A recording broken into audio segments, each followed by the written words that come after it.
রাধে রাধে বন্ধুরা, কেমন আছো? আশা করি সবাই ভালো আছো। ভিডিওর শুরুতেই আগে ভগবানের নাম নিয়ে নিলাম, কারণ ভগবান ছাড়া তো আমরা কখনো চলতে পারি না, আমরা পুরোটাই অসম্পূর্ণ। তো আজকে সকালে আমার মেয়ের টিফিনের কি রান্না করব সেটারই একটা প্রস্তুতি চলছে। তো প্রথমে ফ্রিজ থেকে আমি একটু চিংড়ি মাছ বের করে ওটাকে ধুয়ে নিচ্ছি ভালো করে। ধুয়ে রেখেছিলাম, তাও একবার ফ্রিজ থেকে বের করলাম, আর একবার একটু ধুয়ে নিচ্ছি, যতই হোক বাচ্চা মানুষ খাবে তো।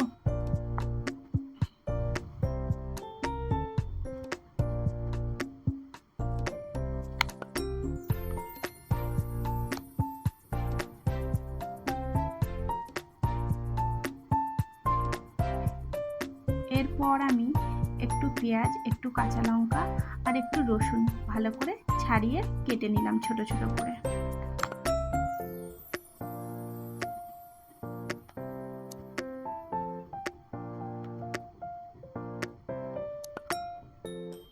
ওদিকে আমি আবার ভাতও বসিয়ে দিয়েছি।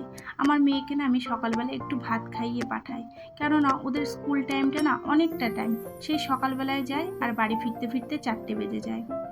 এর জন্য আমি একটু ভাত খাইয়ে দিই। ওদিকে কড়াইটাও বসিয়ে দিয়েছি। কড়াইয়ের মধ্যে একটুখানি কড়াইটা গরম হয়ে গেলে আমি তাতে তেল দিয়ে দেবো মাছটা ভাজার জন্য।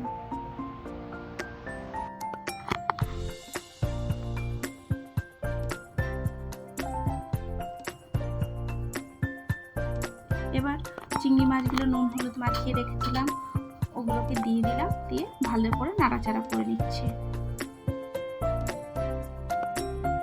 মাছটা একটু ভালো করেই ভাজা করে নেব।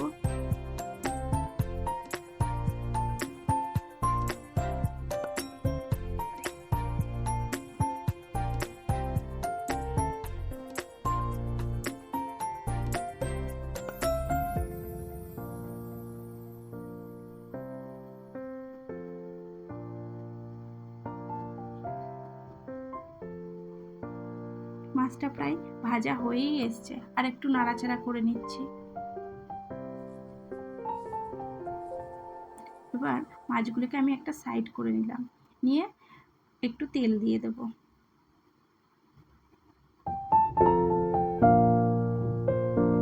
যদি আমি তেলটা একবারেই দিই, কিন্তু আজকে ভুলবশত আগেই চিংড়ি মাছটা দিয়ে দিয়েছি, তার জন্য আমাকে আবার দুবার করে তেল দিতে হচ্ছে। আর ওদিকে ভাতটাও হয়ে এসেছে প্রায়, ভাতটা নামাতেও হবে, অনেকটাই হয়ে গেছে ভাতটা।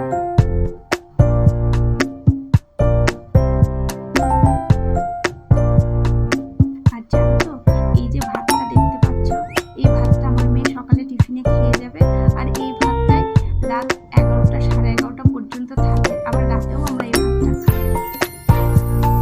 কড়াইয়ের মধ্যে একটুখানি রসুনটা দিয়ে দিলাম। রসুনটা একটু ভাজা ভাজা হয়ে আসার পরে আমি তাতে কাঁচা লঙ্কাগুলো দিয়ে দেবো।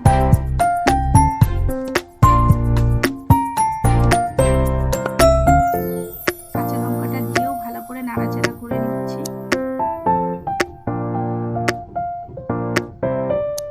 এবার আমি এর মধ্যে পেঁয়াজগুলো দিয়ে দেবো। যদিও খুব বেশি না, টিফিন তো বাচ্চা মানুষ খুব একটা বেশি খেতে পারে না, অল্পই খাবার, কিন্তু একটু ভালো করে মুখের স্বাদে না করে দিলে না খেতে পারে না। আমার ভাতটাও প্রায় হয়ে এসেছে।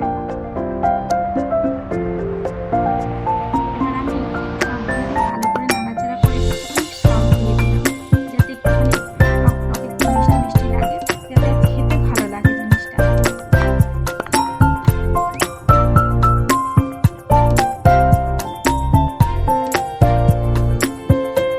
আর এখানে আমি বাইরের কোনো খাবার দিই না, জানো তো, কেননা বাইরের খাবার শরীরের জন্যও ভালো না, আর ও খুব একটা পছন্দও করে না।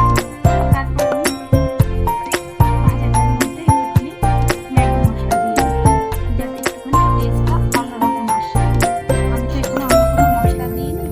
তারপর আমি একটুখানি ভাত দিয়ে দিলাম, দিয়ে সব কিছু দিয়ে আমি একটুখানি ভালো করে মিশিয়ে নিচ্ছি।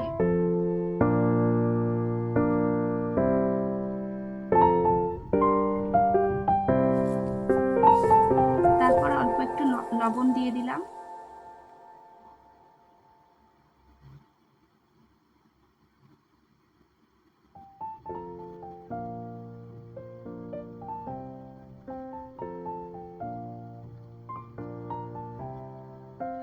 একটুখানি আমি গোলাপ জল দিয়ে দিলাম। আমার মেয়ের আবার ওই গোলাপ জল একটু কেওড়া জল দিলে না ওর মনে হয় একটু বিরিয়ানি বিরিয়ানি ফ্লেভার আসে। যদিও অল্প একটুই দিয়েছি, খুব বেশি দিইনি। তারপর আমি ঢেকে দিলাম। তারপর ঢাকাটা খুলে ভালো করে নাড়াচাড়া করে মিশিয়ে নিচ্ছি। আমার মেয়ে তো দেখেই বলছে, মা দারুণ হয়েছে, দারুণ দেখতেও লাগছে। তারপর আমি টিফিন বক্সে ভরে দেবো। রান্নাটা তো হয়েই গেছে, এবার আমি টিফিন বক্সে নামিয়ে নিচ্ছি খাবারটা। আর আজকে পরিমাণটাও না একটু বেশি হয়ে গেছে, তার জন্য পুরোটা টিফিন বক্সে দিইনি, কিছুটা দিয়েছি আর কিছুটা রেখে দিয়েছি যতটা ওর লাগবে।